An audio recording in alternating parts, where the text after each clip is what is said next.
Bem-vindos a mais um E aí, professor? Olá, Walter. Oi, Martin. Tudo bem? Eles me tosquiaram, Martin.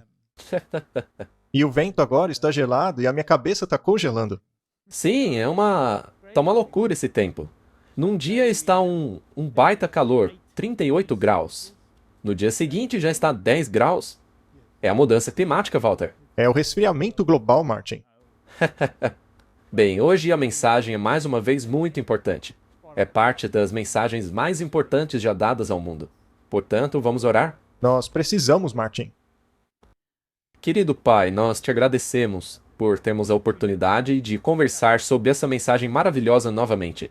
Pedimos a sua iluminação, a guia do Espírito Santo e que o Senhor nos proteja com os teus santos anjos. Em nome de Jesus. Amém. Martin, existe uma chance de as pessoas se ofenderem com aquilo que vamos dizer hoje. Mas um estudo sério nos revelará que é, na verdade, algo bom, que vai ajudar as pessoas a discernirem entre as várias opções aí fora.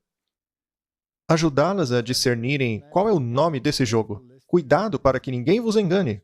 Esta é uma recomendação do próprio Jesus. Hoje falaremos a respeito da segunda mensagem angélica.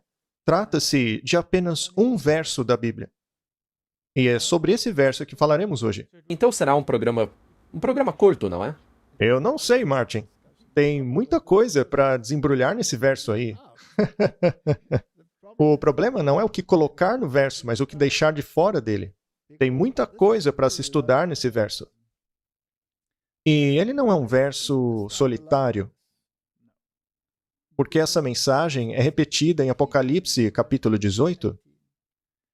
Então temos que dividir a informação. Não podemos colocar tudo em um verso, mas aplicá-lo a um contexto maior em Apocalipse 18. Então, nós daremos uma olhada em coisas básicas, e só isso já é um problema. Vamos ver o quão longe conseguimos chegar. Eu espero que possamos terminar esse episódio em umas 4 ou 5 horas. Apocalipse 14, verso 8. E seguiu-se outro anjo, dizendo: caiu a Babilônia, caiu, aquela grande cidade, porque fez todas as nações beberem do vinho da fúria da sua prostituição. Tem muita coisa aí nesse verso, Martin. Há um monte de características que são importantes. Então, essa mensagem de que a Babilônia caiu é repetida. Essa é a primeira característica interessante. Por que a Babilônia caiu? Porque ela fez as nações beberem de seu vinho, ou seja, doutrinas, as doutrinas da fúria da sua prostituição, da sua apostasia. Então, as doutrinas apóstatas de Babilônia foram transferidas para a mentalidade da humanidade, das nações, o que incluem as igrejas.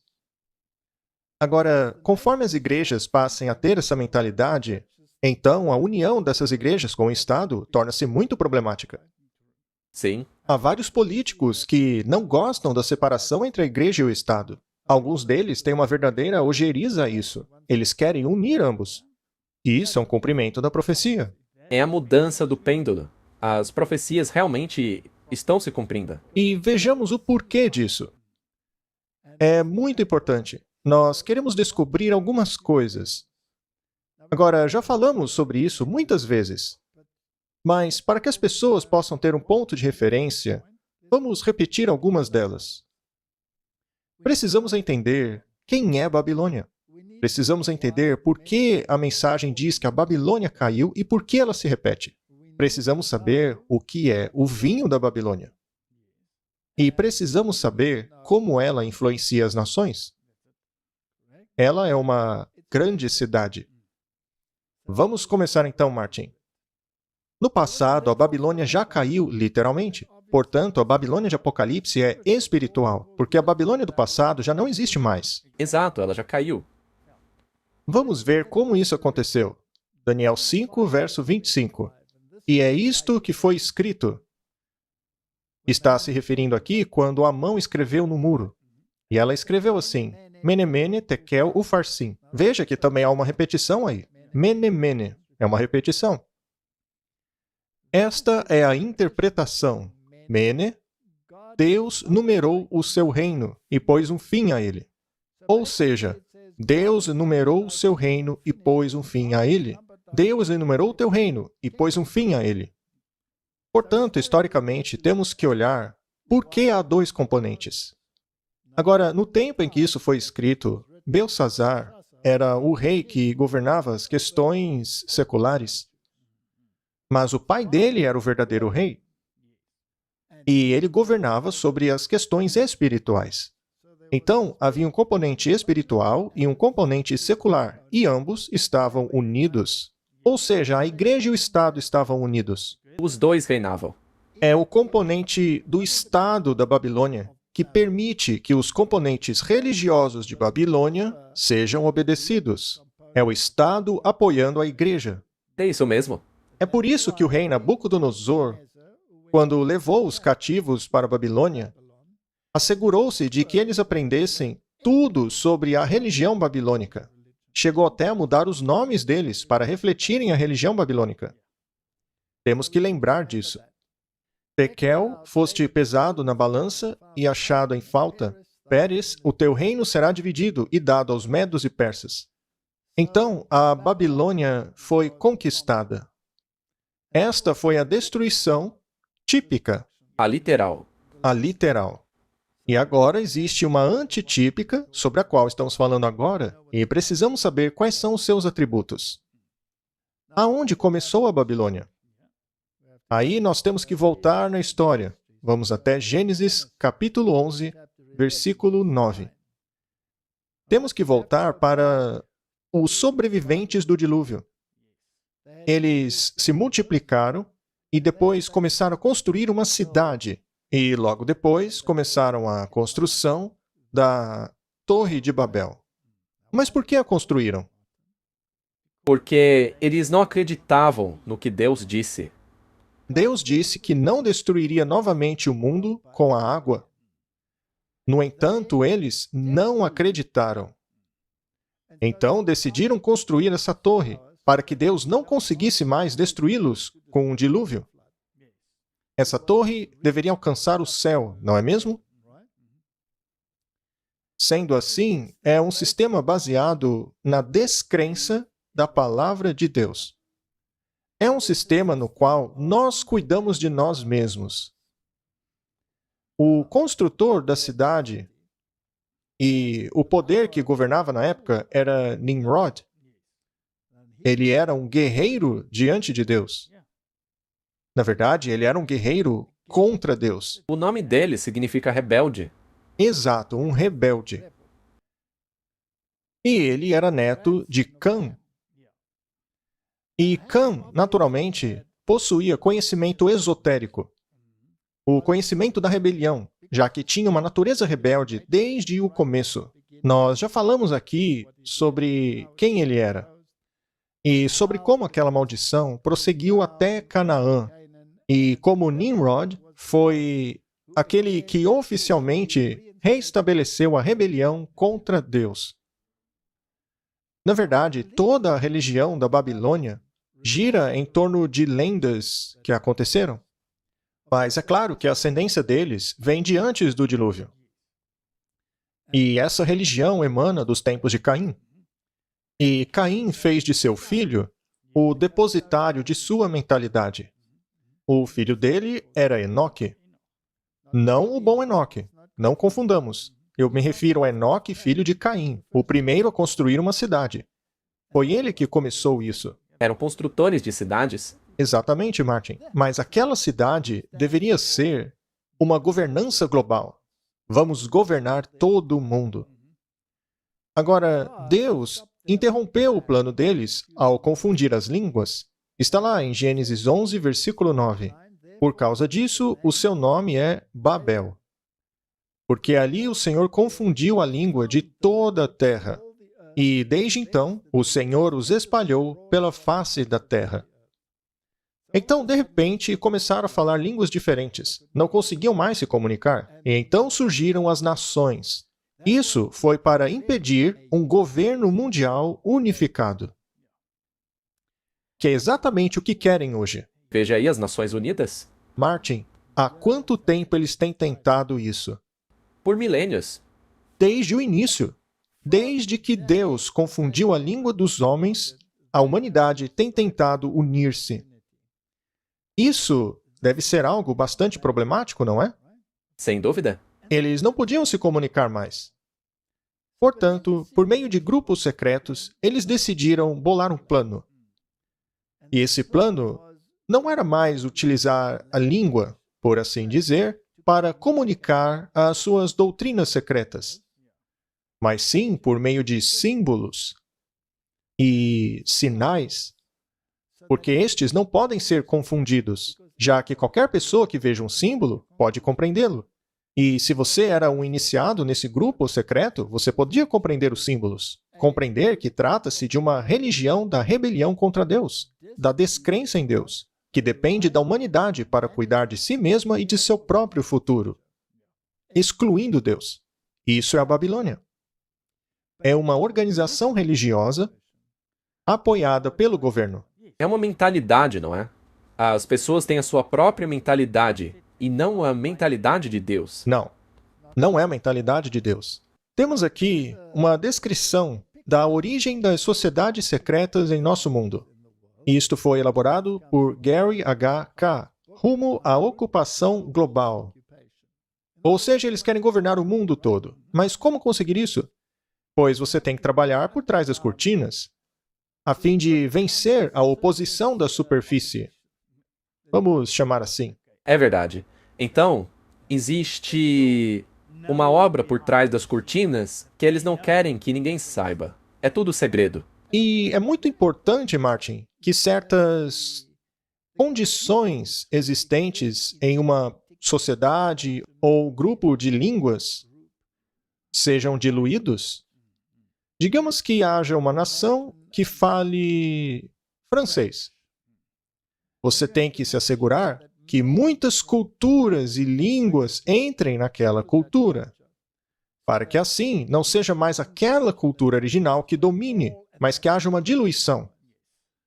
Sendo assim, você leva um monte de imigrantes para países como a França ou a Alemanha, Itália, Grécia, seja lá qual for o país. Você tem que inundá-los de imigrantes, para que assim haja uma mentalidade diluída. Isto facilita a ocupação global. Tem que haver concessões. Agora, concessões políticas é uma coisa. Outra coisa são concessões religiosas. Este é um problema totalmente diferente. Veja, no cristianismo, na doutrina em que somente Jesus é o caminho para o céu, não há concessões. Essa doutrina é um grande obstáculo, ela tem que acabar. Portanto, as antigas religiões misteriosas devem ser utilizadas para reinstaurar o Estado babilônico, no qual todos são uma mentalidade apenas. Mas essa mentalidade é a mentalidade da rebelião. Então, temos as antigas religiões misteriosas da Babilônia, Egito, Índia, Pérsia, Grécia e todas as formas de panteísmo. Por acaso não encontramos panteísmo nas encíclicas papais? Sim, e bastante. Também temos o cabalismo. Veja, o cabalismo é uma religião mística. Muito do judaísmo de hoje é baseado na cabala. E em outras religiões também. Na verdade, todo mundo ocultista tem as suas origens na cabala. E depois tem o gnosticismo. No gnosticismo, o homem é endeusado. Sim, você deve acreditar em si mesmo porque você é Deus. Confie em seu coração, Martin. Mas o coração, É extremamente enganoso, mais do que todas as coisas. desesperadamente enganoso. Como então confiar no coração? Mas enfim, o gnosticismo foi um grande movimento preparatório. Ele foi especialmente preeminente logo após o tempo de Cristo. Alguns gnosticistas dedicaram-se bastante a alguns manuscritos bíblicos, como Orígenes, por exemplo. Ele era gnóstico. E um de seus discípulos, ou seguidores, foi Eusébio. Ele foi um bispo que era constantemente favorável e bajulador de Constantino. Houve certas mudanças que foram sancionadas pelos gnósticos, mas essas mudanças deveriam ter sido fortemente rejeitadas com toda a força daqueles que acreditavam na Bíblia. Mudanças, por exemplo, nas escrituras. Mudanças nas escrituras. Você tem, naturalmente, aqueles manuscritos sobre os quais as traduções modernas da Bíblia são feitos, os sinaíticos e o vaticanos. Estes manuscritos provavelmente foram contaminados com o gnosticismo. E então temos os Cavaleiros Templários. Essa é uma organização especialmente interessante, pois é muito ligada ao catolicismo. Era o braço militar, o grupo que levaria a mensagem ou o vinho para todo o mundo. É por isso que empreendiam as cruzadas? Os Cavaleiros Templários foram desfeitos, mas seus descendentes estão bastante ativos. Portanto, hoje, os descendentes dos Cavaleiros Templários são os Cavaleiros de Malta, a organização secreta dentro do catolicismo e dos jesuítas, naturalmente. E depois você tem a Rosa Cruz, que é basicamente a alquimia. É o segredo das ciências ocultas, o estudo dos diagramas, etc. Tem os simbolismos e toda aquela coisa. E depois disso, você tem a maçonaria e os Illuminati, que por sua vez foram fundados por Adam Weishaupt, um jesuíta. A maçonaria é baseada nas ciências ocultas das antigas religiões. Se as pessoas quiserem saber mais, assistam à minha palestra O Segredo das Sociedades Secretas. Exatamente. Muito bem. A maçonaria infiltrou os escalões da política e da religião. Se pegarmos os grandes líderes religiosos dos últimos séculos, eram todos maçons, sejam eles protestantes ou outras coisas. O próprio mundo islâmico possui lojas maçônicas. Os judeus também. Os cristãos também têm lojas maçônicas. Eles infiltraram organizações como o Conselho Mundial das Igrejas, a elite bancária internacional, as sociedades secretas políticas da América e da Europa e o marxismo. E assim brincam de dialética hegeliana. Sim, você explicou isso na sua palestra Revoluções, Tiranos e Guerras. Lá vemos que os reis da Terra, ou os presidentes, são todos parte da maçonaria. Todos eles se assentam juntos na mesma mesa. Sim, e isso tudo vem da Babilônia. E é desse jeito que se consegue um governo mundial. Você tem que criar a unidade através do aspecto político, ou pelo menos uma tolerância. E você tem que criar a unidade através do aspecto religioso, ou pelo menos uma tolerância. O que quer dizer que não pode haver exclusividade. Não se pode dizer que uma religião específica é o único caminho, porque isso naturalmente excluiria as outras. E tudo isso resultou no movimento da Nova Era, que é muito influenciado pelas sociedades teosóficas. As sociedades teosóficas são puramente a adoração a Lúcifer. E então, você tem os muitos cultos que surgiram em 1800 e que se desenvolveram desde então. E aqui na Nova Era, você tem a nova tecnologia espiritual. Você tem a auto-hipnose, você tem as persuasões subliminares, a programação neurolinguística, todas essas questões para mudar as mentalidades. E das religiões antigas, você tem de tudo, desde bruxaria, adivinhação, espiritismo, tudo isso daí.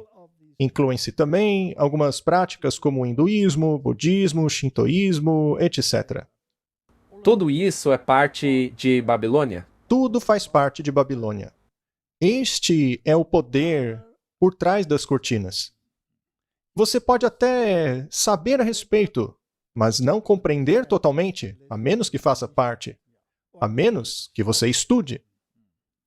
Vamos ler algumas citações, apenas para contextualizar. O livro Morais e Dogma, de Albert Pike, é uma das maiores fontes da maçonaria. Não se tem fonte melhor do que Albert Pike. Ele diz: cada loja maçônica é um templo religioso.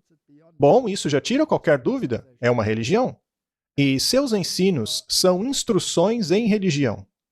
Esta é a verdadeira religião revelada aos antigos patriarcas, aos quais a maçonaria tem sido ensinada há séculos, e que continuará a ser ensinada tanto quanto durar o tempo. Os patriarcas a que ele se refere não são os patriarcas do povo de Deus, isso é só uma máscara. Os patriarcas deles são, na verdade, Enoque, filho de Caim, e Nimrod. É a eles que ele se refere. Eles literalmente se referem à Torre de Babel como a sua estrutura. Eles construíram a Torre de Babel. É por isso que o símbolo deles é aquele compasso com o esquadro, porque eles são construtores de cidades. Correto. E se você pega o emblema da Nova Europa, você verá que é a Torre de Babel em construção. Sim, até mesmo naquele programa que você mostrou, na cidade de Washington, a configuração da cidade é maçônica? Exatamente. Muito bem, mais uma fonte maçônica.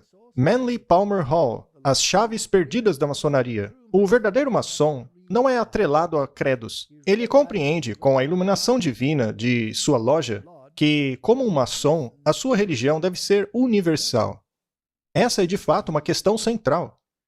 Cristo, Buda, Mohammed, o nome significa pequeno, pois ele reconhece apenas a luz e não o portador dela. Ele adora em cada templo, se curva a cada altar, seja em um templo, mesquita, catedral, sabendo em sua verdadeira compreensão a unicidade de toda a verdade espiritual. É uma falsidade. Pois é, é tudo hipocrisia. Na verdade, ele finge adorar algo, mas por dentro ele acredita em uma coisa diferente. Totalmente diferente. E o verdadeiro portador da luz não é Cristo. Pois é inaceitável que Cristo seja o único caminho, assim como não pode ser Buda, não pode ser Mohammed. Então deve ser outra pessoa, que aliás eles admitem ser Lúcifer. Portanto, é um sistema de obras contra Deus. Eles se tornam tudo para todos os homens. Então, Martin, ao olharmos ao papado, vemos que eles se tornam tudo para todos os homens.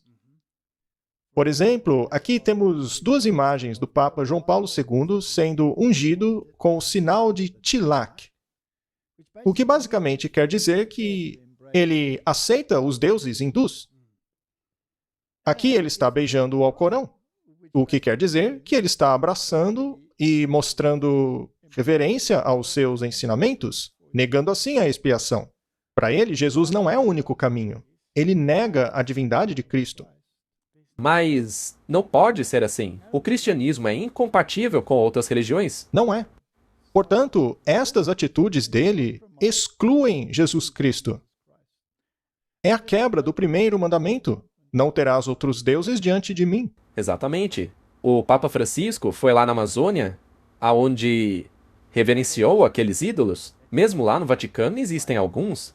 Então ele não é diferente. Ele também é um idólatra. É uma temática. É a construção da cidade. A cidade da Babilônia. Mas a localização da cidade pode ser em um local diferente. Temos também a Fratelli Tutti, do Papa Francisco, que diz que somos todos irmãos. A Bíblia fala sobre o próximo. Todos são o nosso próximo, mas irmãos é outra coisa. Quando disseram a Jesus que a sua mãe, os seus irmãos e irmãs estavam do lado de fora da casa, ele respondeu: todo aquele que faz a vontade do meu Pai que está no céu, esse é o meu irmão, irmã e mãe. Trata-se de um critério muito específico. Então, quem é o meu irmão em Cristo? É aquele que faz a vontade do Pai. E o Pai não disse: esse é o meu filho amado, deem ouvidos a ele? Então, se você não adere aos ensinos de Cristo, você não é um irmão. Pois é. Você pode até ser um próximo, E eu preciso amar o meu próximo como a mim mesmo. Devo ser gentil com o meu próximo e não desejar mal a ele. Mas irmão de fé, com certeza não. Então, quando ele escreve a todos os irmãos, Fratelli Tutti, este é um conceito babilônico.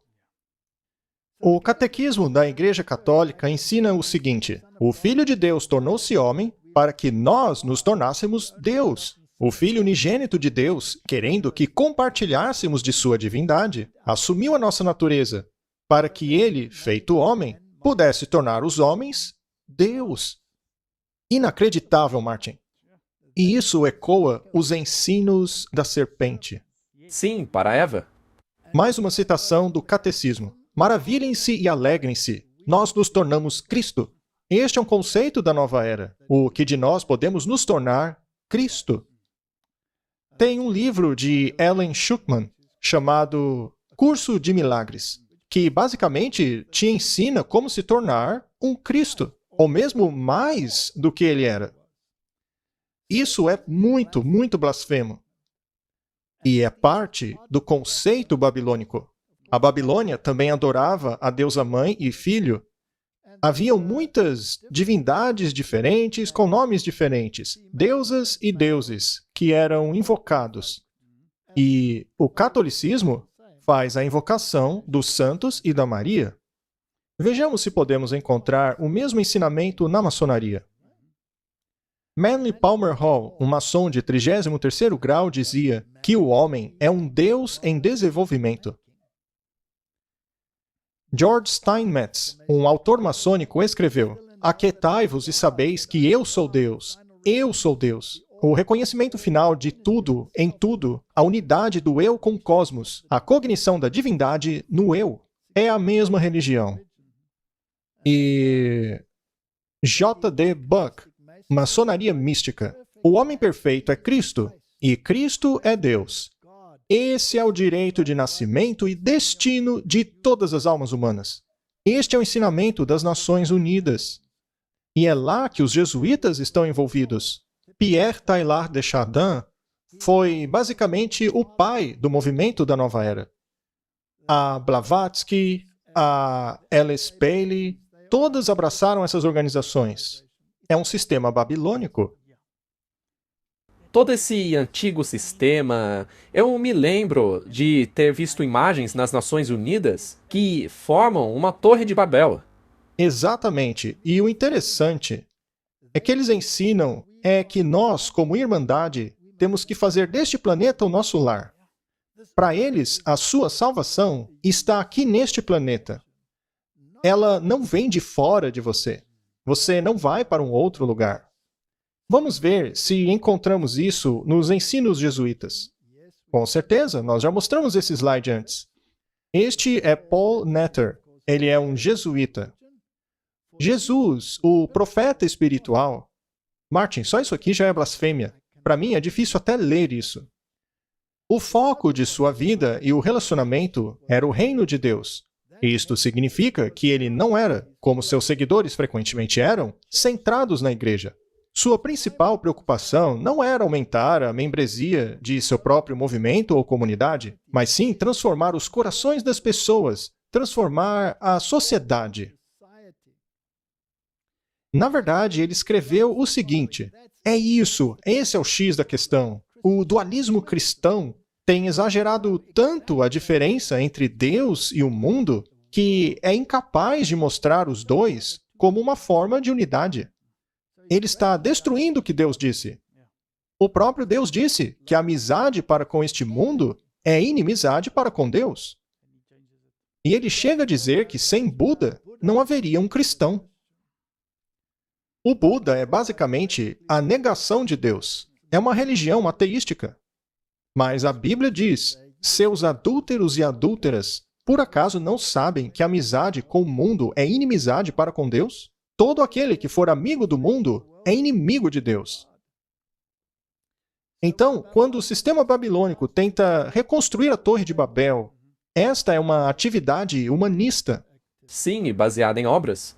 É um empreendimento baseado em obras. Com relação ao sistema religioso, você tem que tomar cuidado. Porque ou a Bíblia está certa e Jesus é o único caminho da salvação, ou ela não está. E aí só sobra o lado luciferiano. Vamos continuar. Mais uma vez, o livro Morais e Dogma de Albert Pike, a fonte máxima da maçonaria. A maçonaria, como todas as religiões, todos os mistérios, o hermeticismo e a alquimia, escondem os seus segredos de todos, exceto de seus adeptos, sábios ou eleitos, utilizando falsas explicações e interpretações diferentes dos seus símbolos, a fim de enganar aqueles que merecem ser enganados. Só isso daí já nega todos os princípios bíblicos. Sem dúvida. Jesus disse que não fazia nada em segredo. E tudo isso aí é baseado em segredos. É tudo baseado em segredo. Então esse é o sistema babilônico. Para esconder a verdade, que se chama luz, e escondê-la deles e levá-los para longe dela. A verdade não é para os indignos e que são incapazes de recebê-la. A Bíblia funciona assim? De jeito nenhum. A Bíblia diz que a palavra é a verdade e que todo mundo deveria conhecê-la. Eles escondem a verdade deles para que essa não seja pervertida. Assim, a maçonaria esconde com ciúmes os seus segredos e intencionalmente leva as pessoas a mal interpretá-los. O sistema babilônico engana as pessoas intencionalmente. Ao lermos isso, conseguimos entender por que, na Idade Média, o papado baniu a Bíblia. Existe uma outra citação da Blavatsky. Ela é a ocultista Mor, ou, como alguns dizem, profetisa. Lúcifer representa a vida, o pensamento, o progresso, a civilização, a liberdade, a independência. Lúcifer é o Logos, a serpente, o Salvador. Veja como existe uma inversão aí. Para eles, Lúcifer é o Cristo, a palavra, o Logos, ao passo que o verdadeiro cristianismo é negado. E ela diz claramente, Satanás é o Deus de nosso planeta, e o único Deus. Eles são luciferianos. Agora, não vamos confundir aqui luciferiano ou satanista. Basicamente, é a mesma coisa. Lúcifer é o lado da luz e Satanás é o lado das trevas. É o yin-yang. Adore você um lado ou o outro lado, não faz diferença. Nós vamos ver como funciona. Temos aqui mais uma citação de fonte maçônica. Portanto, os símbolos têm dois significados. Lembre-se de que os fundadores babilônicos decidiram colocar tudo em símbolos. Sim, por causa do problema da língua. Dessa forma, os iniciados compreenderiam, mas os não iniciados não compreenderiam. Deus não poderia confundi-los novamente. Eles subestimam Deus, não é verdade? Não é? Eles esquecem que Deus tem poder para mudar o que Ele quiser. Ele é todo poderoso. Mas, enfim, eles sempre subestimam Deus. Então, os símbolos têm dois significados, o esotérico e o exotérico. O esotérico é o verdadeiro significado, Para aqueles que estão dentro dentro do círculo. E o exotérico é para o gado, o populacho. Portanto, o significado esotérico era o sentido original e verdadeiro, entendido apenas por alguns. Já o significado exotérico era uma explicação modificada para ser exibida para as massas.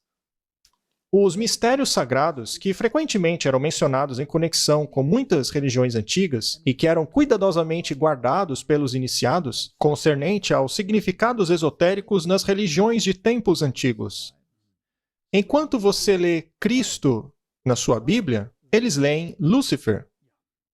Quando eles leem a palavra Logos, eles entendem como sendo Lúcifer. Estes mistérios sagrados frequentemente eram meras continuações ou formas mais simples de adoração sexual conduzida por uns poucos seletos.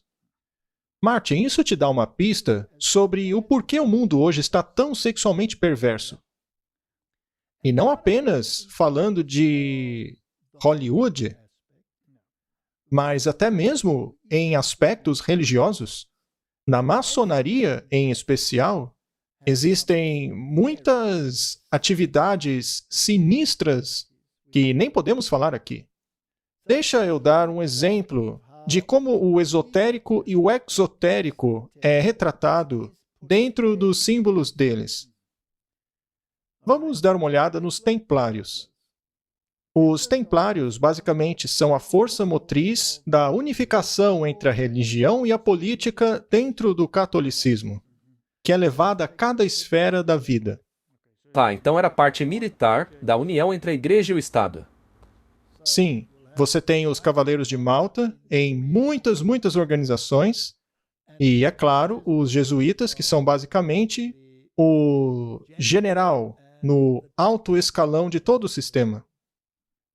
Então, no livro Morais e Dogma, e eu saliento que é a melhor fonte maçônica, diz assim: os templários, assim como todas as outras organizações secretas, tinham duas doutrinas. Uma era velada, reservada apenas para os mestres, que era o joanismo. A outra era para o público, que era o catolicismo. Esse negócio de joanismo é um conceito muito interessante. Você tem a Catedral de São João o Divino. Só o nome já é uma blasfêmia. São João o Divino. João não era divino. Sim, eles dão a ele um status de Deus. Pois é, isso está completamente errado. E o que acontece na catedral vai além das palavras. Agora, eles amam usar o João Batista como uma fachada, como um símbolo. Mas há dois lados nessa história. Ele não foi decapitado por causa da fé que ele defendia. E eles celebraram a decapitação dele, porque estão do lado de Lúcifer. Quem inspirou esse ato? Lúcifer, Usando a Herodias, não é? E a Salomé. que na verdade é a igreja e o Estado. Exato. Herodias fez o papel da igreja mãe, enquanto que Salomé o das igrejas filhas. Então Lúcifer também quer a decapitação do João Batista antitípico. E outro que eles amam reverenciar é o Paulo. Ele também não foi decapitado? Sim, E quem inspirou esse ato? o Lúcifer também. Portanto, eles usam esses nomes como símbolos de sua vitória sobre a verdade. Então, Martin, eu peguei essas imagens porque aqui conseguimos ver esses grandes enclaves católicos, com enormes igrejas também. E é um lugar onde os líderes da igreja e os líderes do Estado se unem para discutir questões de interesse mútuo. Neste lugar, há uma estátua que eles chamam de Davi. Seria a estátua de Davi cuidando das ovelhas. Então, Davi é o bom pastor, não é? Mas isso é de acordo com a doutrina exotérica. Apenas para o gado. Sim, para o populacho. Mas se você olhar bem de perto, verá que ele tem uma flauta de Pan. Ora, Davi nunca tocou flauta de Pan. Ele tocava harpa. Era aquela harpa de mão, não é? Então, isto daqui é uma retratação do Deus Pan. Pan é o lado bom de Deus, o lado da luz de Deus, o bom pastor. Esse é o lado Lúcifer. Quando eu vi essa estátua e vi a flauta de Pan em sua mão, eu sabia que esse é o Deus Pan, em seu lado de luz. Então, em algum outro lugar, eles devem retratar o seu lado ruim também. Eu então comecei a andar pela região e encontrei esses pilares aqui. E eis que lá embaixo você tem o Deus Pan em sua forma ruim, a do bode. Isso é Yin-Yang. E, sem sombra de dúvidas, eles têm o Janus com as duas cabeças ali, que também representa o Yin-Yang. Então você tem o lado da luz e o lado das trevas. Então você tem a magia da luz e a magia negra. Magia branca? Sim, magia branca. Magia branca e magia negra. Pois é. E assim como você disse, existem o lado esotérico e o exotérico. E ambos estão juntos aí, pois o exotérico está retratando como Davi, mas o esotérico o retrata como Deus Pan. E eles ainda dizem que isso é somente arte, não tem nada demais. Mas se você prestar atenção na reforma que eles estão fazendo ali, você verá que o reformador é maçônico. Porque na placa da empresa, você vê o símbolo maçônico. A gente podia mostrar tudo isso, mas iria levar muito tempo. Vamos para outro exemplo. Esta é a Catedral de São Paulo, que é um enclave protestante. Você sabe, é ali que se coroa o rei. O rei Charles foi coroado ali, e esta era a sua aparência antigamente. Este é o modelo que você encontra ali. E o lugar foi reconstruído para parecer-se com isso daqui. Veja que trata-se de uma cópia do Vaticano. Perfeita, veja só. Martin, isso é uma imagem do Vaticano. E se você olha para a capital dos Estados Unidos, vai ver que é muito semelhante. Exato. É a imagem da besta. A besta é o catolicismo, E isto daí que estamos vendo também é uma besta. correto? O Vaticano, Isto daí é um templo, porque há um altar nele.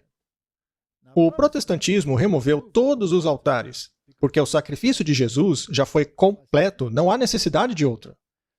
Mas depois do movimento de Oxford, conduzido, claro, pelos jesuítas, eles trouxeram de volta o altar para a igreja anglicana.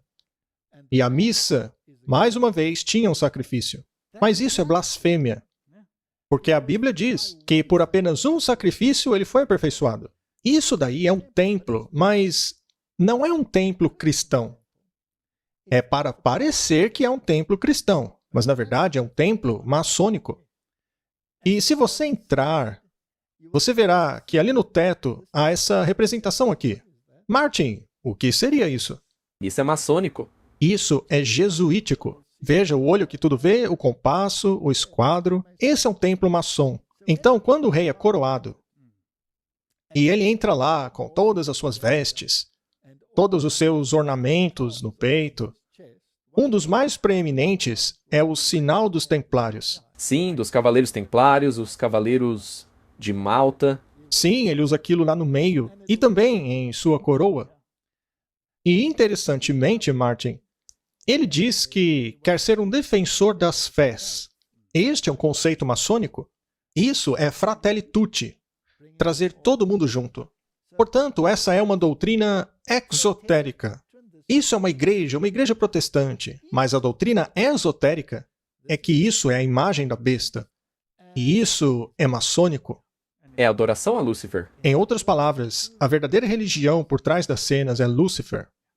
Então, nos fazemos novamente a pergunta: quem é Babilônia? Eu acho que nós respondemos, a Bíblia é muito clara. Porque se formos para Apocalipse capítulo 17, lá fala sobre a mulher cavalgando a besta, a igreja controlando o sistema político. É isso que significa. E está escrito em sua testa, mistério, Babilônia, a mãe de todas as prostitutas. Em outras palavras, ela é a mãe e ela tem filhas. Outras igrejas, outras organizações. Então, Babilônia originalmente era a antiga cidade e a sua religião foi percorrendo o tempo. Hoje, o grande representante da religião de Baal, em sua totalidade, está no catolicismo romano. Mãe e filha, certo? Assim como todas as outras doutrinas associadas a ela. Assim como a divinização do eu, como diz o catequismo. A questão que temos que perguntar é: o que caiu? Essa mensagem foi dada originalmente no tempo da Babilônia literal, lembra-se? E a mensagem é dada à Babilônia antitípica, certo? Então, a mensagem foi proclamada em 1844. Sim, no fim dos 2300 anos. Exato. Então, a primeira mensagem angélica deveria pregar o Evangelho eterno. O primeiro anjo deveria dizer que o tempo do juízo havia chegado e que os homens devem adorar a Deus e dar glória a Ele. Então, a mensagem era que o julgamento havia chegado. Acreditem que Cristo vai voltar. Mas as igrejas rejeitaram essa mensagem. Sendo assim, a próxima mensagem era: Babilônia caiu, caiu. Agora, Roma sempre foi caída. Qual componente dela havia caído? Nós já vamos falar disso. Então, há um anúncio da queda da Babilônia, mas ainda não há o último chamado para a saída de Babilônia. E precisamos saber o que constitui o vinho da Babilônia. E quem serve esse vinho e quem o bebe? Bem, nós sabemos que a religião antiga da Babilônia se disfarça de religião cristã, pois isso é o exoterismo para o gado, mas realmente é uma religião luciferiana. Agora, quem é Babilônia? Vemos uma pista disso em 1 Pedro 5,13, que diz assim: a igreja que está em Babilônia, eleita junto com vocês, os saúda, assim como faz meu filho Marcos. A igreja que estava em Babilônia. Babilônia nunca existiu na época de Roma. Pedro se referia a Roma, e há um consenso geral que ele chamava Roma de Babilônia. Agora, os protestantes, será que eles também não diziam que Roma era a Babilônia? Certamente que sim. Vamos voltar para a história. Martinho Lutero. Ele escreveu o livro O Cativeiro Babilônico da Igreja. E nesse livro ele diz, em seu O Cativeiro Babilônico da Igreja, Martinho Lutero faz uma reconsideração da vida sacramental cristã centralizada na palavra. Sua tese é de que o papado distorceu os sacramentos com suas próprias tradições e regulamentos, transformando-os em um sistema de controle e de coerção. Então ele acusava Roma de ter roubado o coração do Evangelho, negando a palavra e colocando tradições em seu lugar. E ele chamava isso de cativeiro babilônico. Então a Igreja Romana, de acordo com ele, era a Babilônia. Martin, será possível que o protestantismo pudesse cair como parte da Babilônia? Sim, porque eles fazem concessões. Ah, Grattan Guinness, que foi um teólogo da Igreja da Inglaterra em 1887, em seu livro famoso O Romanismo e a Reforma, disse o seguinte. Ele escreveu assim: levante-se, Lutero, clame concernente ao cativeiro babilônico da Igreja, queime a bula papal, erga a Alemanha, mas você terá o seu opositor. Satanás levantará o seu Loyola, e Loyola e os seus jesuítas, sutis, cultos, santos em vestes e nome, impecáveis em forma, infinitos em disfarces, inumeráveis, acadêmicos, professores, teólogos, confessionários de príncipes, retóricos políticos, casuístas, instrumentos afiados, inescrupulosos, falsos, homens preparados para se encaixar em qualquer lugar, eles lutarão contra a Igreja da Reforma, cada um deles cheios da sabedoria e força que não vem do céu, mas das profundezas. São palavras claras ditas por um protestante, não é? Sim, e isso também foi em 1800. Sim. Martin, o movimento de Oxford conseguiu uma grande vitória sobre o protestantismo, trazendo de volta o catolicismo romano e suas tradições e sistema sacrificial para dentro da igreja. Isso foi feito com os mesmos princípios que disseram que fariam. Havia uma explicação exotérica, como Newman fez, e depois ele se tornou um cardeal da Igreja Católica. Na verdade, ele fazia um trabalho esotérico. Correto? E em 1844, esses manuscritos, que hoje são a base das Bíblias modernas, foram descobertos, os manuscritos sináiticos. E o protestantismo começou a engolir essa isca jesuítica e começaram a abraçar a teologia contra-reformista com relação ao papado. O futurismo, que hoje está em todas as linhas evangélicas, assim como o preterismo, que hoje faz parte da minoria protestante. Mas os dois te desviam da verdade. Os dois são jesuíticos. Quem abraça esses ensinos não está caindo? Sim. Você cai porque está com a Babilônia? Muito bem. Vamos voltar para a Babilônia típica. Jeremias 51, verso 7. A Babilônia era um cálice de ouro nas mãos do Senhor. Ela embriagou a terra toda. As nações beberam o seu vinho e por isso enlouqueceram. Esta é uma alegação muito séria. Portanto, na época do Jeremias, foi alertado que Babilônia tomaria conta de Jerusalém.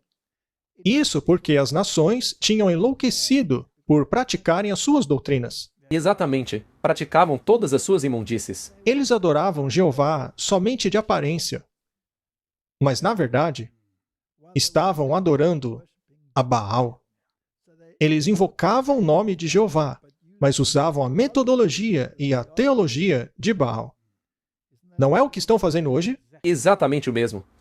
Em Apocalipse 14, verso 8, nós lemos: E seguiu-se outro anjo, dizendo: Caiu a Babilônia, aquela grande cidade, porque fez com que todas as nações bebessem do vinho da fúria de sua prostituição. Hoje temos o mesmo sistema, todas as nações estão bêbadas. Bem, basta olhar ao seu redor e se perguntar: será que as nações estão enlouquecidas? Estão enlouquecidas, olhe só a televisão. As nações realmente enlouqueceram. Ou Apocalipse 16, verso 9. E a grande cidade foi dividida em 3 partes. As cidades das nações caíram, e a grande Babilônia foi lembrada por Deus, para dar a ela o cálice do vinho da força de sua fúria. Aceitar o sistema de Babilônia é tornar-se inimigo de Deus. Sim, porque você se torna parte dela. Esta não é uma mensagem importante? Se você vai fazer parte de Babilônia, você vai cair. Exato. Mas a Babilônia possui alguns componentes. Está lá em Apocalipse 16, 13. E vi 3 espíritos imundos como rãs saírem da boca do dragão, da boca da besta e da boca do falso profeta. Então, existem 3 componentes na Babilônia do fim dos tempos, a última Babilônia. Você tem a besta, que é o catolicismo. Você tem o dragão, que, de acordo com as escrituras, é o próprio Satanás. E você tem o falso profeta, pois estes são espíritos de demônios fazendo milagres que vão para os reis da terra e todo mundo para reuni-los na batalha do grande dia do Senhor Todo-Poderoso. É dito aqui: eis que virei como ladrão. Bem-aventurado aquele que vigia e que guarda as suas vestes, para que não ande nu e vejam a sua nudez. Essas vestes, Martin, são as vestes da justiça de Cristo. Sem ela, estamos nus, como Adão e Eva, não é? E ele os reuniu em um lugar. A palavra ali é topos, que na língua hebraica é Armagedon. Então, esse lugar pode ser literal, mas também pode ser figurativo. A Babilônia é antitípica, não é mais um lugar. Não, porque a literal não existe mais. Isso aí é antitípico. Tem um significado metafórico, que significa mentalidade. Todos foram reunidos com a mesma mentalidade. Todos maravilharam-se após a besta, ou seja, receberam a sua mentalidade, foram doutrinados. E se você aceitar isso, então, para você, ele voltará como um ladrão. Você não o estará aguardando. Em 1 Tessalonicenses 5,4 é dito: Mas vocês, irmãos, não estão em trevas para que aquele dia os pegue como um ladrão. Para quem ele estava falando aqui? Para os irmãos. Ou seja, como você disse antes, não o próximo, mas ele estava falando para os irmãos. Eles deviam vigiar. Se você acreditar nessa palavra, Martin, você não será enganado. Mas você tem que vigiar. Você tem que estudar as circunstâncias. Não pode beber o vinho de cada palavra que sai da boca de Babilônia. Jesus respondeu quando perguntaram a ele: quando virá o fim? Como saberemos? Que sinais haverá? E ele respondeu com as palavras que você disse aí: cuideis para que não sejam enganados. Correto. Então, Martin, existem 3 componentes. O dragão e a besta sempre foram parceiros. E como sabemos disso? Apocalipse 13, verso 2 diz: E a besta que eu vi era como o leopardo, e seus pés como o de urso, e sua boca como um de leão. Ou seja, aqui temos o conglomerado de Daniel, capítulo 7, que reúne todas as ideologias daqueles reinos anteriores. Então, o dragão deu a eles o seu poder e trono e grande autoridade. O dragão e a besta sempre andam juntos. Todas as religiões do dragão, aonde o espírito do mundo é invocado. Ou seja, qualquer religião que invoque espíritos. Ou seja, o xamanismo, qualquer religião que fale com espíritos. Eles têm o poder do dragão. Mas à besta é dada o trono, a grande autoridade. Este é o trono papal, o assento do bispo de Roma, que está em Roma. Esta é a cidade. E quando ele fala a partir do seu trono, ele fala ex cátedra, infalivelmente. E adoram um dragão, que dá poder à besta, e adoram a besta dizendo, quem é como ela? Se você está nesse sistema, Martin, você é luciferiano. Adora o dragão? Você adora o diabo? Assim como a Blavatsky disse. E os maçons fazem a mesma coisa. Assim como aqueles que não sabem disso, que não estudaram isso. É triste, mas é verdade. 1 Coríntios 10, 20 diz, mas eu digo que as coisas que os gentios sacrificam para demônios e não para Deus. E eu não quero que vocês tenham qualquer coisa que ver com demônios. Isto é muito claro. É como você disse. Se você não tem a verdade, você adora demônios. Não se pode beber no cálice do Senhor e no cálice de demônios. Não dá para se assentar na mesa do Senhor e na mesa de demônios. Você tem que fazer uma escolha. Sim, mas eles fazem isso. Eles têm feito esse jogo duplo com Deus e com os demônios. Porque eles fazem esse jogo do esotérico e do exotérico, como você disse. 1 Timóteo 4, verso 1. O Espírito falou expressamente que nos últimos dias alguns abandonariam a fé, dando ouvidos a espíritos sedutores e doutrinas de demônios. Então, nos últimos dias, Martin, e estamos falando sobre isso, em 1844 em diante, a Babilônia caiu. Seria possível que alguns já tenham dado ouvidos a espíritos sedutores e doutrinas de demônios, tendo tornado-se ecumênicos?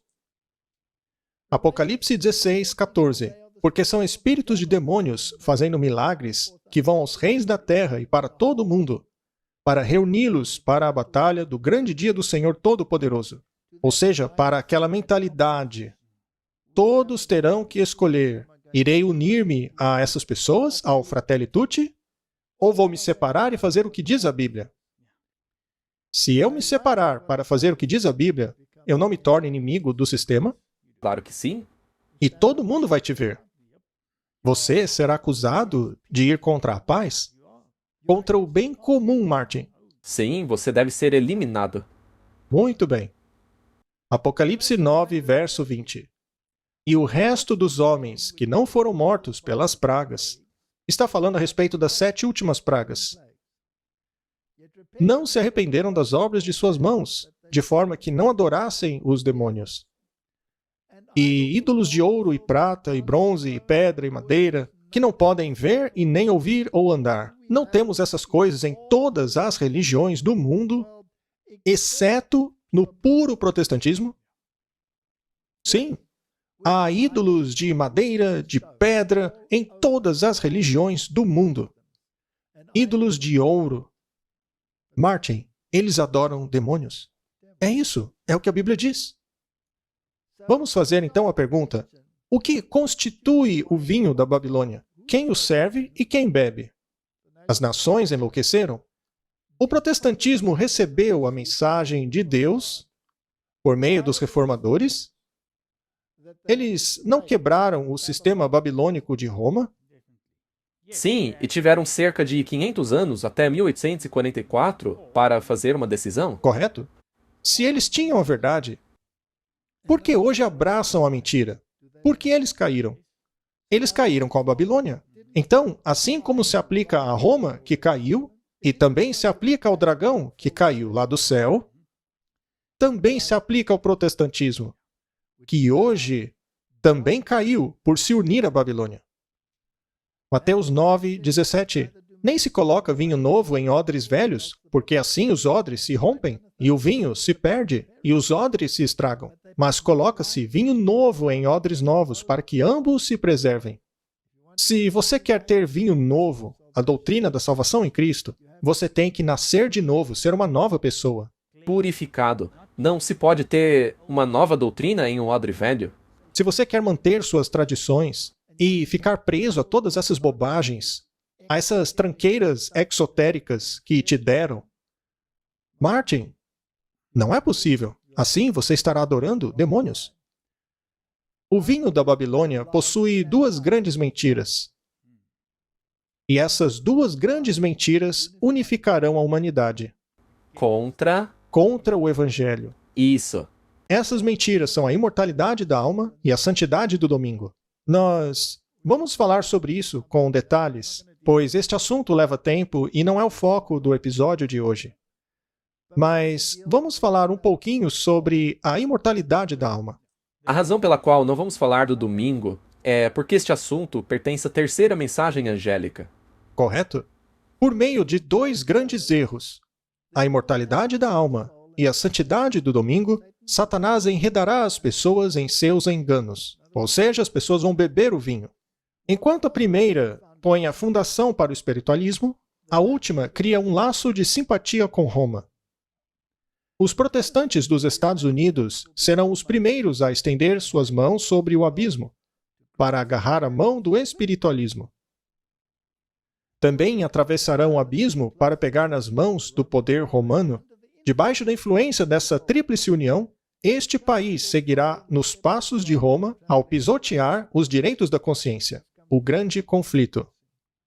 O protestantismo agarrará as mãos do espiritismo, assim como as mãos de Roma.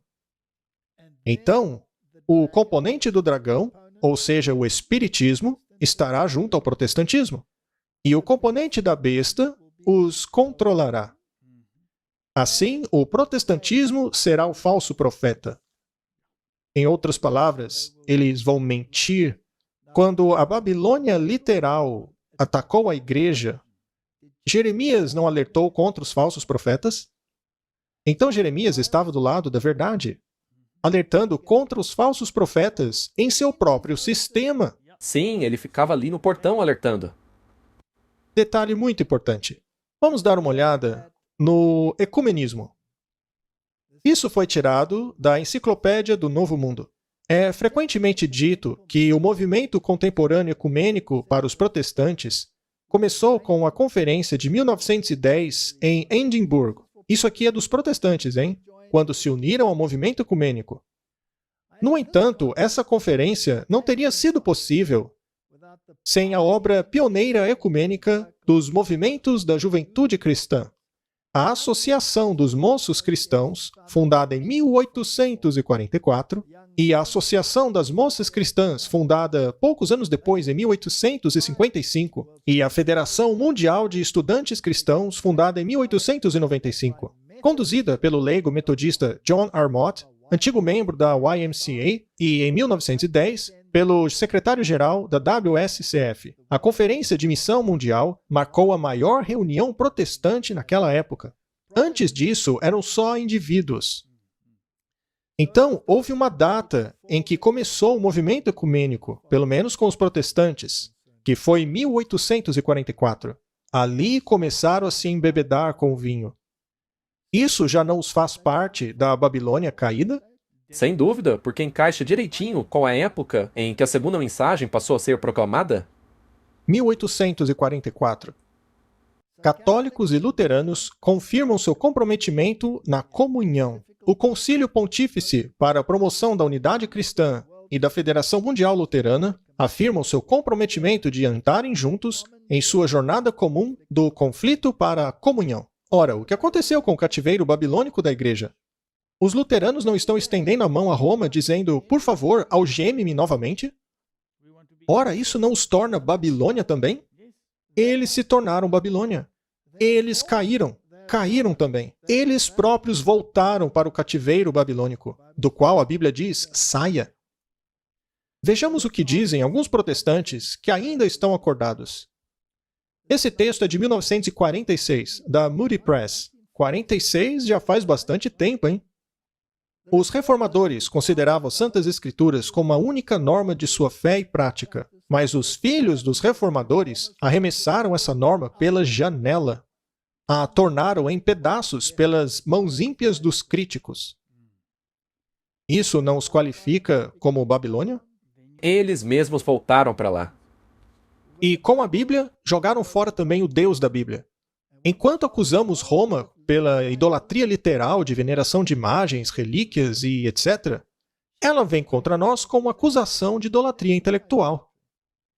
E o protestantismo, tendo rejeitado a revelação de Deus, criou um novo Deus, um produto do pensamento apóstata. Hoje temos a alta crítica, que no fundo é conduzida pelos jesuítas. Faz parte do exoterismo. Sim, você tem que mudar toda a religião para fazer isso.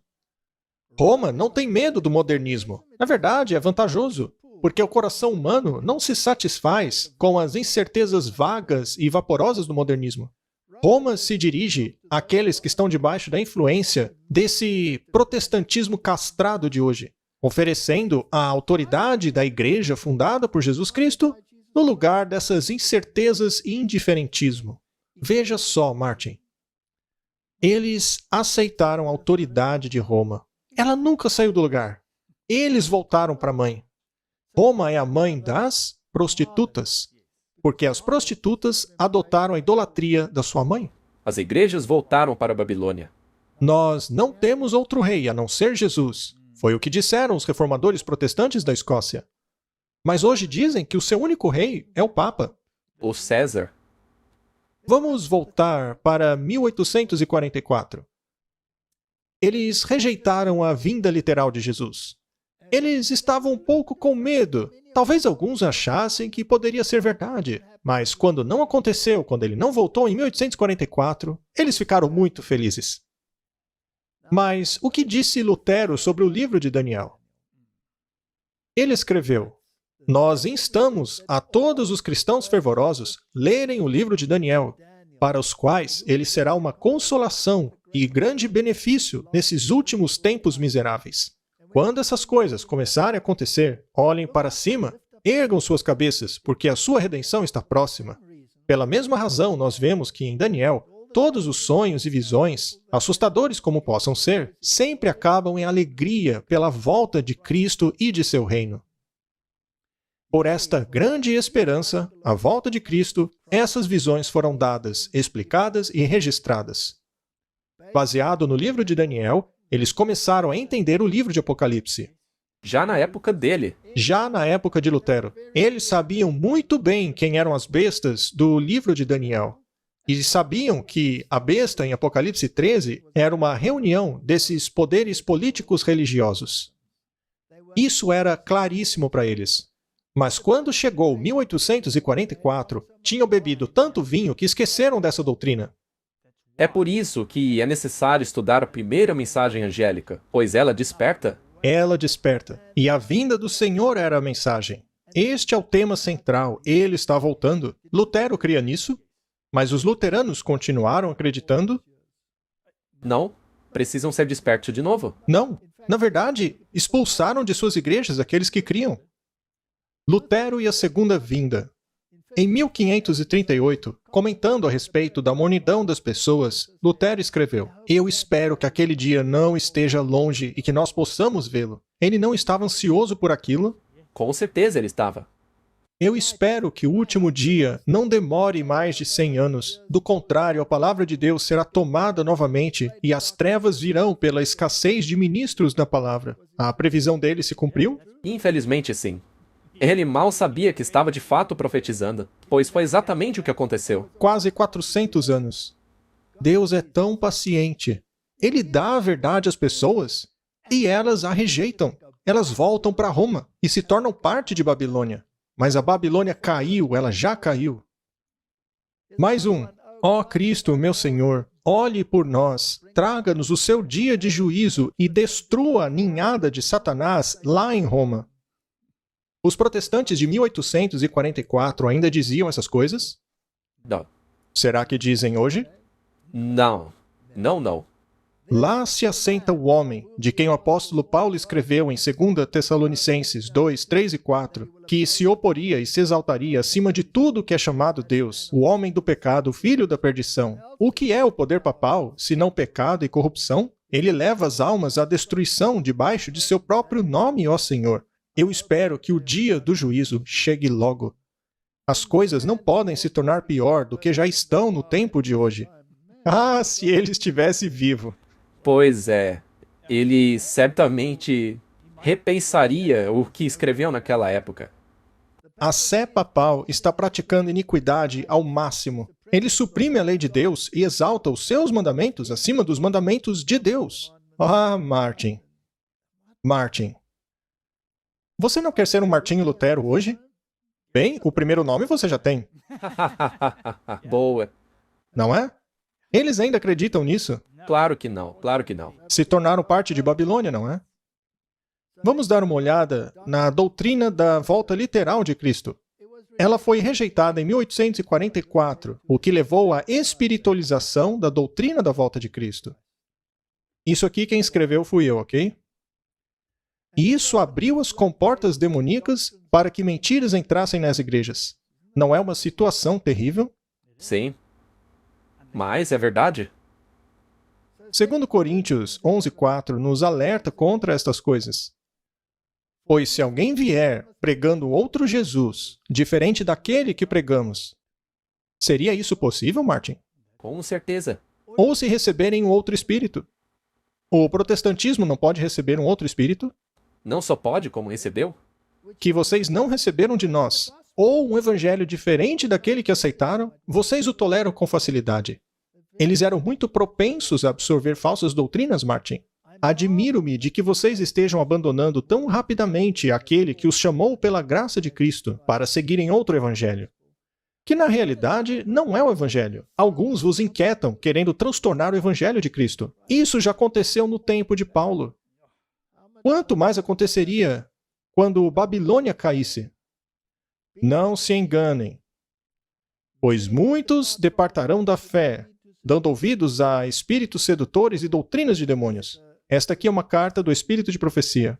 Aqui ela está citando a Bíblia, e isso já aconteceu. Temos agora o alfa deste perigo, e o ômega será ainda mais surpreendente.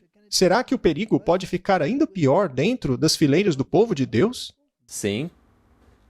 Isso porque Babilônia agarra as igrejas com seus tentáculos, o que nos faz começar a perder o comprometimento, nos fazendo voltar lentamente para a Babilônia. O que é um adventista, Martin? É alguém que aguarda o segundo advento de Jesus. Muito bem. Agora, o Espiritismo espiritualiza essa questão. Vamos ver como eles fazem isso. Vamos ouvir a Blavatsky. Essa é a Blavatsky falando a respeito da segunda vinda. A vinda de Cristo significa a presença de Cristos em um mundo regenerado. E não significa de jeito nenhum a vinda literal do corpo de Cristo Jesus. É isso o que eles dizem. O Espiritismo, o ocultismo, isso é maçonaria. Isso é doutrina esotérica. Cristo, o verdadeiro Salvador esotérico, não é um homem, mas um princípio divino em cada ser humano. Isso é linguagem demoníaca. Aquele que luta para ressuscitar o espírito crucificado nele por suas próprias paixões terrestres e enterrados profundamente no sepulcro de sua própria carne pecaminosa, aquele que tem a força para abrir a pedra da porta de seu próprio santuário interior, este tem o Cristo ressuscitado dentro de si. Doutrina esotérica, mortal, satânica, demoníaca, doutrina de demônios, não passa disso. Esta é a profetisa mais respeitada da nova era. E ela influenciou o que dizia Alice Bailey. E Alice Bailey influenciou as Nações Unidas. Ou seja, essas doutrinas se infiltraram em toda parte. Na sociedade inteira, em tudo, nas igrejas. O endeusamento do eu é uma doutrina. Vamos deixar bem claro de novo.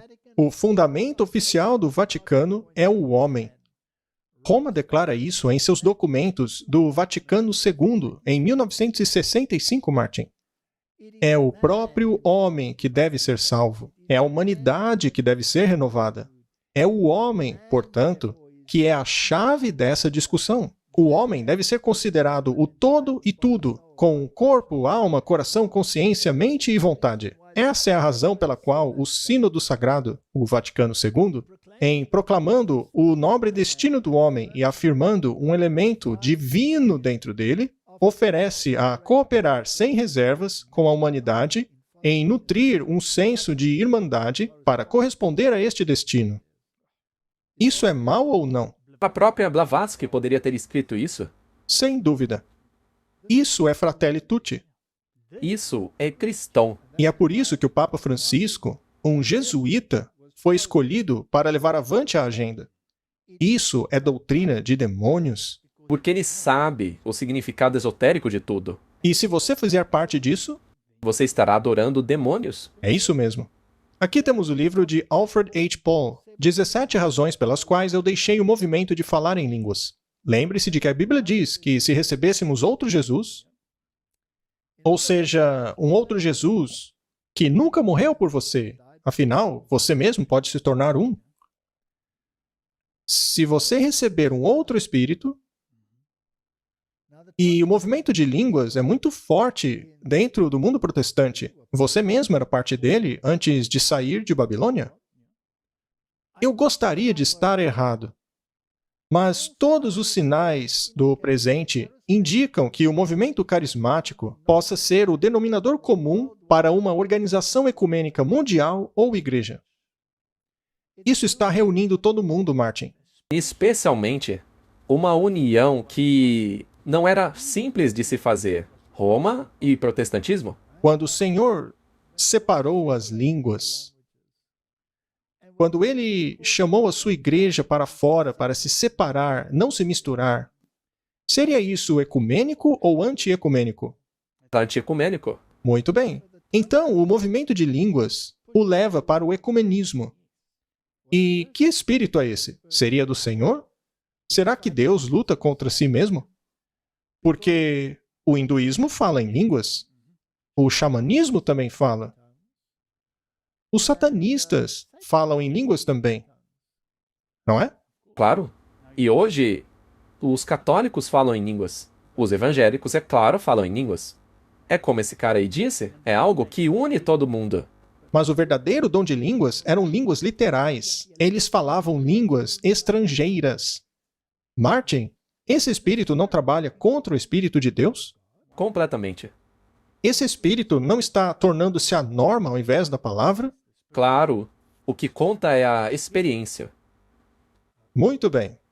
No passado, todas as tentativas de se fazer o ecumenismo com base em fé, crença ou doutrina falharam. Mas no movimento carismático, a unidade foi atingida, não por uma doutrina unânime, mas sobre a base de uma experiência religiosa comum. Martin, agora você entende por que uma rainha ou rei podem tornar cavalheiro uma figura religiosa? Assim como alguém que abraça o satanismo abertamente, como essas estrelas do rock que são nomeadas cavaleiros, Agora faz sentido? Porque o que mais você pode... é o yin yang? Ok. Para a maior parte deles, a doutrina não é o importante, mas a experiência. Então, não é de se surpreender que nos círculos carismáticos, as pessoas de muitas denominações e doutrinas diferentes possam todas adorar juntas. Não porque concordem em doutrinas, mas porque concordam em uma experiência religiosa comum.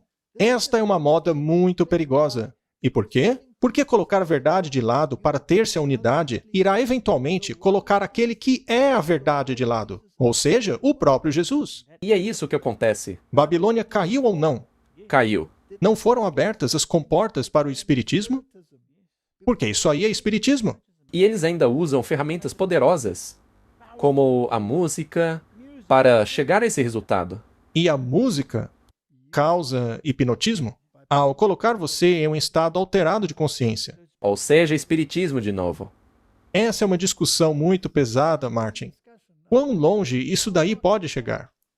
O que diziam Lutero e Tyndale sobre a morte? Muitos acreditam que a alma é imortal e permanece consciente quando separada do corpo pela morte. Mas Martinho Lutero e William Tyndale reconheciam o que a Bíblia ensinava sobre isso, ou seja, que aqueles que morreram não têm consciência enquanto aguardam a ressurreição futura. Quando se começa a acreditar que é possível falar com os mortos, você está com Babilônia. Porque Roma diz que você pode invocar Maria e os santos, que estão mortos, não sabem nada, estão mortos, estão dormindo. Para eles, você pode conversar com os mortos. E se você de fato acreditar que você pode visitar o inferno ou o céu depois da morte, você também está com Babilônia. Martinho Lutero e Tyndale. Esses dois nos deram a Bíblia na língua comum. Lutero em alemão, Tyndale em inglês. Certo? E eles criam no sono da alma. Esses caras aí traduziram a Bíblia. Eles tinham que analisar cada palavrinha. E eles não criam na imortalidade da alma. Não apenas eles, mas John Frith também acreditava nisso. Assim como John Milton, que foi um famoso poeta inglês, estudioso, servo civil da Commonwealth da Inglaterra, sob o Conselho do Estado e mais tarde sob Oliver Cromwell. Ele escreveu durante um tempo de fluxo religioso e agitação religiosa, conhecido pelo seu poema épico O Paraíso Perdido. Ele cria no sono da alma. Wycliffe, a estrela da manhã da Reforma. Murray sugere que Wycliffe e Tyndale ensinaram sobre a doutrina do sono da alma como resposta aos ensinamentos católicos do purgatório e das missas pelos mortos. Isso faz todo sentido, pois, de acordo com o sistema católico, o diabo tinha razão quando disse a Eva que ela nunca morreria. Correto? Martinho Lutero escreveu: Salomão diz que os mortos estão dormindo e que não sentem absolutamente nada. Absolutamente nada, Martin. Pois os mortos não têm consciência nem de dias, nem de anos. Quando eles despertarem, será para eles como se tivessem dormido 1 minuto. É nisso que Lutero acreditava. Mas hoje, você pode ter uma conexão divina no seu bolso. Você pode baixar um aplicativo e descobrir uma nova e interativa maneira de engajar a sua fé por meio de mensagens com Jesus. A maneira como ele escreve, Martin, é exatamente da mesma maneira que os esotéricos escrevem. Eu era envolvido com o movimento da nova era. E ele escrevia assim: meus queridos, meus iluminados, meus queridos discípulos. Era assim que ele falava. E é assim que essas respostas desse Jesus são dadas? Para mim é algo nauseante. Mas a questão é que hoje se pode falar com Jesus. Mas a razão pela qual isso te causa náusea é porque você sabe que essa mentira está se passando por verdade. Sim, Jesus não está dormindo. Ele ressuscitou. Por favor, não me entenda mal. As pessoas que vão ler isso exotericamente provavelmente não verão da mesma maneira, mas uma vez que se compreende esses assuntos, espero que comecem a entender e a ver que isso não está de acordo com a Bíblia e como Jesus falava. Exato. Vamos a outro exemplo. Aplicativo de inteligência artificial controverso te permite conversar com Jesus e Satanás por texto. Olha que interessante. Muito bem. Não é todo dia que o mundo espiritual cruza com a tecnologia dos smartphones, mas na era dos chatbots e inteligência artificial, até mesmo figuras bíblicas não estão imunes. Bem-vindo ao mundo do Fale com Jesus por texto. Você está a apenas um clique de uma conversa com o sagrado, e também com o não tão sagrado assim, aprofundando a fé por meio de mensagens com Jesus. Para aqueles que querem aprofundar a sua fé, este aplicativo pode ser a salvação digital que estão procurando. Projetado para cristãos devotos, Converse com Jesus por texto promete uma interação com figuras como Jesus, Maria, José, Pedro e Mateus. Agora, Maria, José, Pedro e Mateus, de acordo com a Bíblia, estão o quê? Dormindo. Dormindo, eles não sabem de nada. Vão ressuscitar na ressurreição. Portanto, neste caso aí, você está tendo uma conversa esotérica, está falando com demônios. Isso aí é espiritismo com anabolizantes. Porque os exercícios de Loyola o ensinam a colocar-se numa situação para ouvir o que Maria ou José têm a dizer a você. Isso aí é só um aplicativo, mas existem alguns que te permitem falar com parentes que já morreram. Portanto, eles não estão empurrando essa coisa da imortalidade da alma. Isso não está unindo as muitas religiões, já que todos creem nisso. Eles não invocam os mortos. Isso é necromancia, é proibido por Deus. porque isso é falar com demônios. E para fazer um adendo, também é muito perigoso que assistamos essas produções de Hollywood que falam sobre isso. Até mesmo desenhos. Tudo isso está cheio de necromancia, de magia, de falar com mortos. Tudo fala sobre isso. A gente podia ficar aqui para sempre falando sobre os pecados de Babilônia. Mas, apenas por curiosidade, vamos mencionar rapidamente o tesouro de méritos, sobre o qual as indulgências se basearam.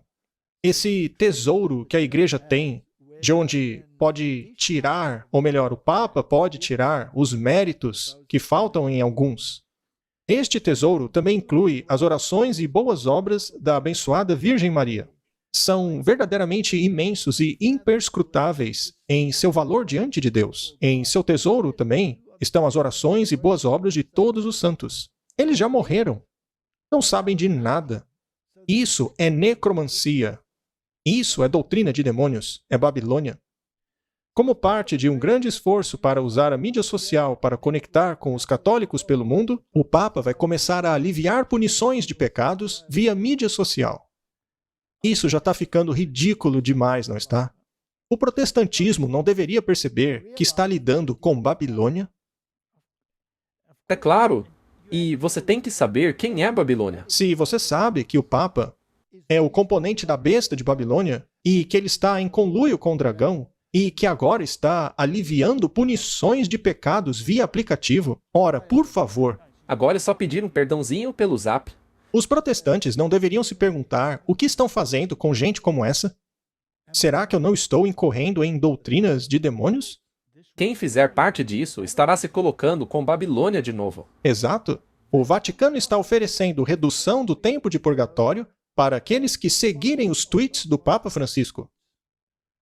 Agora se pode ficar menos tempo no purgatório, que aliás nem existe, porque a Bíblia não fala nada disso, apenas por seguir os tweets dele?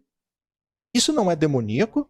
Sim, é doutrinas de demônios. Há 3 maneiras de se obter estas indulgências. Você pode fazer uma peregrinação ao templo. Isso não é salvação pelas obras? Sem dúvida. É isso que Babilônia sempre pegou? Ou então orar diante de qualquer estátua de Nossa Senhora de Fátima. Isso não é idolatria? Não é proibido pelo 2º mandamento? Que, aliás, eles excluíram dos 10 mandamentos originais? E a 3ª maneira é obtendo uma indulgência plenária, que se aplica às pessoas que, por causa de idade, doenças ou causas sérias, não podem se locomover. Então, basta dizer, eu quero fazer, mas não posso. E pronto, você tem a indulgência. Isso não é idolatria? Isso não é Babilônia? Completamente. Isso aqui fui eu que escrevi, ok? O anúncio da queda da Babilônia é repetido pelo anjo de Apocalipse 18. E até agora nós só vimos o anjo de Apocalipse 14, hein? O 2º anjo. Sim, o 2º anjo. Até agora nós identificamos quem é Babilônia. Nós vimos que o componente que caiu em 1844 foi o protestantismo. Ele ligou-se ao sistema da Babilônia. O que é que sai da boca do dragão? São as religiões do dragão.